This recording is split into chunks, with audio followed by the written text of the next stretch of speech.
നമസ്കാരം. ആസ്ട്രോമീഡിയയിലേക്ക് എല്ലാ മാന്യപ്രേക്ഷകർക്കും ഒരിക്കൽ കൂടി ഹാർദമായ സ്വാഗതം. ഞാൻ ജ്യോത്സ്യൻ പ്രമോദ് പണിക്കർ പെരിങ്ങോട്. ഇന്നത്തെ അധ്യായത്തിൽ നമ്മൾ പുതുവർഷ ഫലങ്ങളിൽ കന്നിക്കൂറിൻ്റെ ഫലങ്ങളാണ് പറയാൻ ഉദ്ദേശിക്കുന്നത്. കന്നിക്കൂർ എന്ന് പറയുമ്പോൾ ഉത്രം നക്ഷത്രത്തിൻ്റെ അവസാനത്തെ 3 പാദങ്ങളും അത്തം നക്ഷത്രം, ചിത്ര നക്ഷത്രത്തിൻ്റെ ആദ്യ പകുതിയും അടങ്ങുന്ന 2.25 നക്ഷത്രങ്ങൾ അടങ്ങുന്നതാണ് കന്നിക്കൂർ. നമ്മൾ പറയാറുണ്ട്, കഴിഞ്ഞ 5-6 എപ്പിസോഡുകളിലായിട്ട് പറഞ്ഞു ഞാൻ, ഇത് പൊതുഫലങ്ങളാണ്.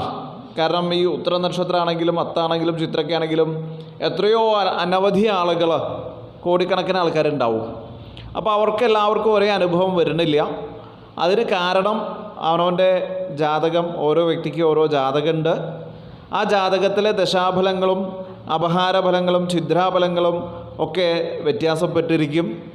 മാത്രമല്ല, ഇവിടെ ശനിയുടെയും വ്യാഴത്തിൻ്റെയും രാഹുകേതുക്കളുടെയും ഫലം മാത്രം വെച്ചിട്ടാണ് പറയാൻ സാധിക്കുന്നത്. മറ്റ് ഗ്രഹങ്ങളുടെയൊക്കെ ഗ്രഹഗോചരാദികളൊക്കെ നമ്മൾ മനസ്സിലാക്കേണ്ടതുണ്ട്. മാത്രമല്ല, അഷ്ടവർഗം എങ്ങനെയാണ് ആ ഗ്രഹങ്ങൾ അഷ്ടവർഗം എന്നുള്ളത് ഒരു വ്യക്തിയിൽ നിന്ന് മറ്റൊരു വ്യക്തിയിലേക്ക് വ്യത്യാസപ്പെട്ടിരിക്കും. അപ്പോൾ അതൊക്കെ മനസ്സിലാക്കിയിട്ടാണ് ഒരാളുടെ പൂർണ്ണഫലങ്ങൾ നമുക്ക് പറയാൻ സാധിക്കൂ. ഞാൻ പറഞ്ഞു, നമ്മളിപ്പോൾ മേടമാസത്തിൽ വിഷുഫലം പറഞ്ഞു കഴിഞ്ഞു. പിന്നെ ഇനിയിപ്പോൾ ഒരു പുതുവർഷത്തിൻ്റെ കാര്യമില്ല. പക്ഷെ നമ്മൾ ആസ്ട്രോമീഡിയയുടെ പ്രേക്ഷകരുടെ ഒരു ആവശ്യപ്രകാരമാണത് ചെയ്യണത് എന്നുള്ളത് ഞാൻ പറഞ്ഞു. പക്ഷേ നമ്മൾ ഓരോ ബിറ്റായിട്ടാണ് ഈ വീഡിയോ ഇടുന്നത് എന്നുള്ളത് കൊണ്ട് എല്ലാ ബിറ്റിലും ഇത് പറയേണ്ട ആവശ്യം വരികയാണ്. അപ്പോൾ നമ്മളുടെ വീഡിയോ കാണാത്ത ആൾക്കാരെല്ലാം അത് കാണുക. കാരണം ശാസ്ത്രീയമായിട്ടുള്ള പ്രമാണ പുരസ്സരം പറഞ്ഞിട്ടുള്ള ഒരുപാട് കാര്യങ്ങൾ നമ്മളുടെ ചാനലിലുണ്ട്. അതെല്ലാം ആളുകൾക്ക് പ്രയോജനമാവണു. ജ്യോതിഷം പഠിക്കുന്ന ആളുകൾക്ക് അത് സഹായമാവുന്നുണ്ട്. കുറേ കാര്യങ്ങൾ പെട്ടെന്ന് നമുക്ക് മനസ്സിലാക്കാൻ പറ്റി. അതൊക്കെ പറയുന്നതിലും അറിയുന്നതിലും വളരെയധികം സന്തോഷം. മറ്റുള്ളവർക്ക് പറഞ്ഞ് മനസ്സിലാക്കാൻ ബുദ്ധിമുട്ടുള്ള കാര്യങ്ങൾ വളരെ നിസ്സാരമായിട്ട് പറഞ്ഞിട്ടുണ്ട്. നിസ്സാരം എന്ന് പറയുമ്പോൾ അതിന് ഗൗരവമില്ല എന്നല്ല, വളരെ ലളിതമായ രീതിയിൽ പറയാൻ ശ്രമിച്ചിട്ടുണ്ട്. പിന്നെ കൂടുതൽ കുറേ സംസ്കൃതങ്ങളൊക്കെ, ശ്ലോകങ്ങളൊക്കെ അതിൽ പറയേണ്ടി വരും. കാരണം എന്താ വെച്ചാൽ നമ്മുടെ ജ്യോതിഷം എന്നുള്ളത് വേദമാണ്, വേദഭാഷയാണ് അതിൽ ഉപയോഗിച്ചിരിക്കുന്നത്. സംസ്കൃതം പറയാണ്ട് അതിനൊരു പൂർണ്ണത ഉണ്ടാവില്ല. അല്ലാച്ചാൽ നമ്മൾ മറ്റുള്ളതിൽ നിന്നും വിഭിന്നമായിരിക്കുന്ന ഒരു ശാസ്ത്രം, അത് വേദസ്യ ചക്ഷു എന്നാണ് പറയുക. വേദം എഴുതപ്പെട്ടത് മുഴുവൻ സംസ്കൃതത്തിലാണ്. അപ്പോൾ നമ്മളത് പഠിക്കണ സമയത്ത് അതിൻ്റെ സമ്പ്രദായത്തിൽ പഠിക്കണം. മാത്രമല്ല, ഈ കേട്ടറിവ് മാത്രമല്ല, വായിച്ചറിവ് മാത്രമല്ല, ഗുരുനാഥൻ്റെ അടുത്ത് പോയിട്ട് ഗുരുവിനെ ശുശ്രൂഷിച്ച് പഠിക്കുന്ന വിദ്യ മാത്രമാണ് വിളങ്ങുക. അപ്പോൾ ഞാൻ വലിച്ചു നീട്ടിയെന്നൊന്നും പറയൂ ഇനിയിപ്പോൾ. അപ്പോൾ അതിൻ്റെ കാര്യമില്ല വിചാരിച്ച് ഞാനിതിൻ്റെ വിഷയത്തിലേക്ക് വരാം. ആളുകൾക്ക് പെട്ടെന്ന് കാര്യങ്ങൾ കൈക്കലാക്കണം എന്നൊരു മോഹമുണ്ടേ. അത് അധ്വാനിക്കാൻ തയ്യാറല്ല, കഷ്ടപ്പെടാൻ തയ്യാറല്ല, അതിന് വേണ്ടിയിട്ട് ശ്രമിക്കാൻ തയ്യാറല്ല, പെട്ടെന്ന് കിട്ടണം. അങ്ങനെയുള്ള കുറച്ച് വളരെ ന്യൂനപക്ഷം 0.1% ആൾക്കാരുണ്ട് തോന്നുന്നു. പക്ഷെ അതിങ്ങനെ അവർ പറഞ്ഞുകൊണ്ടേയിരിക്കും. അനാവശ്യമായിട്ടുള്ള മെസ്സേജ് മറ്റുള്ളവർക്ക്, വീഡിയോൻ്റെ താഴെ മറ്റുള്ളവർക്ക് സംശയം തോന്നത്തക്ക രീതിയിൽ കമൻ്റ് ഇടുക, അതൊന്നും പാടില്ല കേട്ടോ. ഒന്നും ചെയ്യാൻ പാടില്ല. നമ്മൾ ആസ്ട്രോമീഡിയ ജനങ്ങളുടെ കൂടെയാണ്. കാരണം ഇന്ന് കാണുന്ന മറ്റുള്ള വീഡിയോകളിലേക്ക് ഞാൻ അതിനെ കുറ്റം പറയുമെന്നല്ല, അങ്ങനെ പറയാൻ തോന്നരുത്. കാരണം നമുക്ക് ജ്യോതിഷത്തിൻ്റെ വില കളയുന്ന രീതിയിലുള്ള പല വീഡിയോസും ധാരാളമായിട്ട് സുലഭമായിട്ട് ഇറങ്ങുന്നുണ്ട്. അവർ പറയുന്നതിനൊക്കെ നമ്മൾ മറുപടി പറയാതിരിക്കാൻ സാധ്യമല്ല. കുറേ ആൾക്കാരെ വിളിച്ചു ചോദിക്കുന്നുണ്ട്, ആ ചാനലിൽ അങ്ങനെ പറഞ്ഞല്ലോ, ഇയാളിങ്ങനെ പറഞ്ഞല്ലോ. അത് അവരോട് തന്നെ ചോദിക്കുകയായിരിക്കും കുറച്ചുകൂടി നന്നാവും, എന്താ നിങ്ങൾ അങ്ങനെ പറയണത് എന്നുള്ളത്. നമ്മളുടെ ചാനലിൽ വരുന്ന കാര്യങ്ങളെ പറ്റിയിട്ടുള്ള ചർച്ചകൾ മാത്രം ഇവിടെ നമുക്ക് തുടർന്നാൽ മതി. അപ്പോൾ അറിയുന്ന കാര്യങ്ങൾ പങ്കുവയ്ക്കാൻ യാതൊരു മടിയില്ല.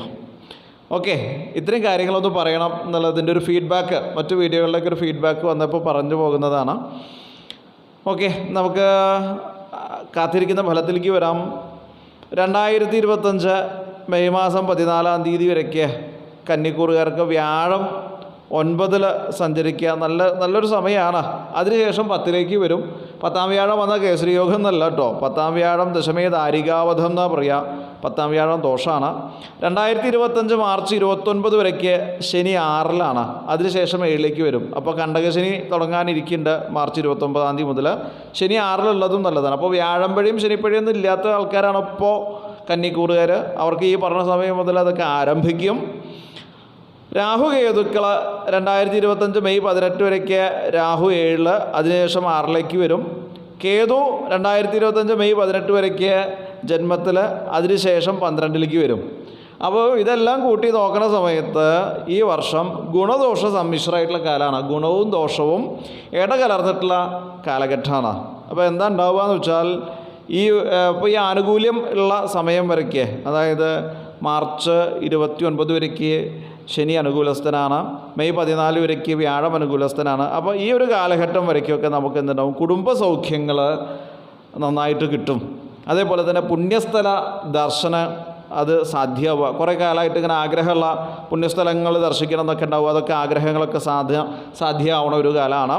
അതേപോലെ തന്നെ പുതിയ ഗൃഹനിർമ്മാണം ആരംഭിക്കുക, നൂതന ഗൃഹ ആരംഭം കുറിക്കേണ്ട ഒരു സമയം. പുത്രസൗഖ്യം, സന്താനങ്ങളെ ആഗ്രഹിക്കുന്ന ആളുകൾക്ക് അതുണ്ടാവുക. ഉദ്യോഗലബ്ധി, ഉദ്യോഗം കാത്തിരിക്കുന്ന ആൾക്കാർക്ക് അതൊക്കെ സാധ്യമാവുക. വാഹനലാഭം ഉണ്ടാവുക, വിദ്യാഗുണപ്രാപ്തി ഉണ്ടാവുക. അവിടുന്ന് അങ്ങോട്ട് മെയ് മാസത്തിന് ശേഷം, ഏകദേശം മെയ് കഴിഞ്ഞ് ജൂൺ ജൂലൈ ഒക്കെ ആകുമ്പോൾ കുറേശ്ശെ കാര്യങ്ങൾക്ക് മാറ്റങ്ങൾ വരും. മാതൃജന അരിഷ്ടത, അമ്മയ്ക്ക് രോഗം വരിക, അതുകൊണ്ടുണ്ടാകുന്ന ചില ബുദ്ധിമുട്ടുകൾ നമുക്ക് ഉണ്ടാവും. അമ്മയ്ക്ക് രോഗം വന്നാൽ അത് ബുദ്ധിമുട്ടല്ല, അത് അമ്മയെ ശുശ്രൂഷിക്കണം, നേരേക്കണം. മാതാപിതാ ഗുരു ദൈവം എന്നാണ് പറയുക. ആദ്യം കാണുന്ന ഈശ്വരൻ അമ്മയാണ്. അപ്പോൾ മാതൃവന്ദനം നിത്യവും നടത്തിയ ആളുകൾക്ക് ഗുണമുണ്ടാവുമെന്ന് പറയാം. അപ്പോൾ അച്ഛനും അമ്മയൊക്കെ നമ്മളെ വേണ്ട രീതിയിൽ ശുശ്രൂഷിക്കണം. മാതൃജനത്തിൻ്റെ അരിഷ്ടത കൊണ്ടുണ്ടാകുന്ന കഷ്ടപ്പാടുകൾ, വിവാഹാദി കാര്യങ്ങളിൽ തടസ്സങ്ങൾ, ഉറച്ച വിവാഹം മുടങ്ങുക പോലെയുള്ള കാര്യങ്ങൾ ശനി 7ലേക്ക് വരുന്നുണ്ട്. അതുകൊണ്ട് ഉറച്ച വിവാഹം അല്ലെങ്കിൽ വിവാഹം അന്വേഷിച്ചുകൊണ്ടിരിക്കുന്ന ആളുകൾക്ക് കാലദൈർഘ്യം നേരിടുക. ഭാഗ്യഹീനത്വം ഉണ്ടാവുക, ഭാഗ്യഹീനത്വം പോലെയുള്ള കാര്യങ്ങൾ, മനോവ്യസനം, ഇതൊക്കെ ഉണ്ടാകുമ്പോൾ പിന്നെ മനസ്സിൽ സന്തോഷമെല്ലാം ഉണ്ടാവുക. അപ്പോൾ അതുകൊണ്ട് തന്നെ വ്യാഴത്തിൻ്റെ അരിഷ്ടത കൊണ്ടാണ് അത് ആ മനോവ്യസനം. ബുദ്ധിപുത്രാധികാരകനല്ലേ, വേണ്ട തീരുമാനങ്ങൾ വേണ്ട സമയത്ത് എടുക്കാൻ പറ്റാണ്ട് വരിക. സ്ത്രീകളാലുണ്ടാകുന്ന ആപത്തുകൾ മെയ് മാസം 14-ാം തീയതി മുതൽ നമുക്ക് ആരംഭിക്കും. ഒരു വർഷക്കാലമാണ്. അപ്പോൾ സ്ത്രീകളുമായിട്ടുള്ള ഇടപാടുകൾ വളരെ ശ്രദ്ധിക്കണം.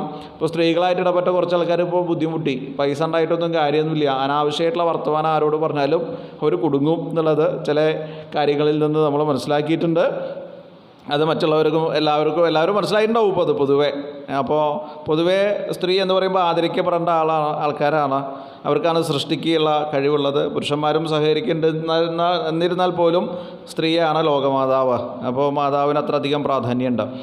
അപ്പോൾ ബന്ധുജന വിരോധങ്ങൾ, അംഗാദി രോഗങ്ങളിൽ, ശരീരത്തിൻ്റെ അംഗങ്ങളിൽ രോഗം, പ്രത്യേകിച്ച് ഉദരവ്യാധികളൊക്കെ കരുതണം കേട്ടോ. ചെറുകുടൽ വൻകുടൽ സംബന്ധമായിട്ടുള്ള അസുഖങ്ങൾ, ഭൂമി സംബന്ധമായിട്ടുള്ള വിവാദങ്ങൾ, അതുകൊണ്ടുണ്ടാകുന്ന കേസ് കൂട്ടം, അപകീർത്തി, ഇതൊക്കെ ഈ ഒരു കാലഘട്ടം മെയ് മാസത്തിന് ശേഷം അങ്ങോട്ട് ഉണ്ടാവും.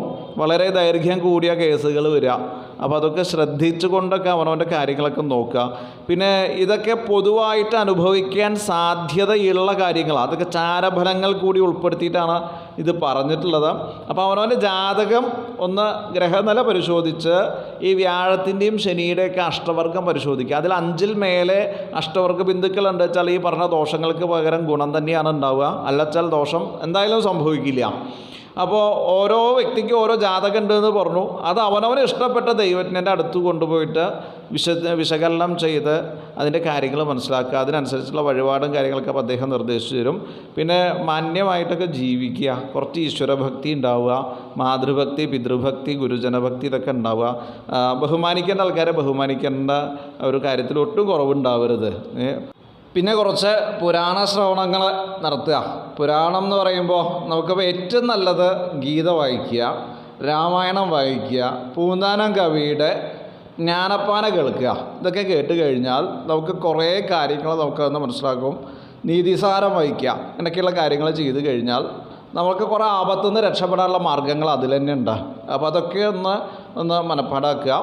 പിന്നെ വിഷ്ണു സഹസ്രനാമം, ലളിത സഹസ്രനാമം, ദേവി മഹാത്മ്യം ഇതൊക്കെ വായിച്ചാൽ ഒരാപത്തുകളും നമുക്ക് ബുദ്ധിമുട്ടുണ്ടാക്കില്ല. അപ്പോൾ നമുക്ക് ഇവിടെ വേണ്ടത് എന്താ വെച്ചാൽ ഞാൻ നേരത്തെ പറഞ്ഞ പോലെ ഉത്തമനായിരിക്കുന്നൊരു ദൈവത്തിൻ്റെ സമക്ഷം കൊണ്ട് അവനവൻ്റെ ജാതകം കാണിച്ച് ആ കാര്യങ്ങൾ നമുക്ക് കൃത്യമായിട്ട് അദ്ദേഹം പറഞ്ഞു തന്ന് മനസ്സിലാക്കി തരും. അതിനനുസരിച്ചിട്ടുള്ള പൂജയും വഴിപാടൊക്കെ ചെയ്താൽ ആപത്തുകളൊക്കെ കുറേ ഒഴിയും കേട്ടോ. അപ്പോൾ തൽക്കാലം ഇന്ന് വിട പറയുന്നു. എല്ലാവർക്കും ഒരിക്കൽ കൂടി നന്ദി, നമസ്കാരം, ശുഭദിനം. നിങ്ങളുടെ അഭിപ്രായങ്ങളൊന്നും എഴുതാൻ യാതൊരു പിശുക്കും കാണിക്കേണ്ട. അതിനുള്ളതാണ് നമ്മളെ കമൻറ്റ് ബോക്സ്. നിങ്ങളുടെ അഭിപ്രായങ്ങളൊക്കെ ആസ്ട്രോമീഡിയയെ എഴുതി അറിയിക്കുക.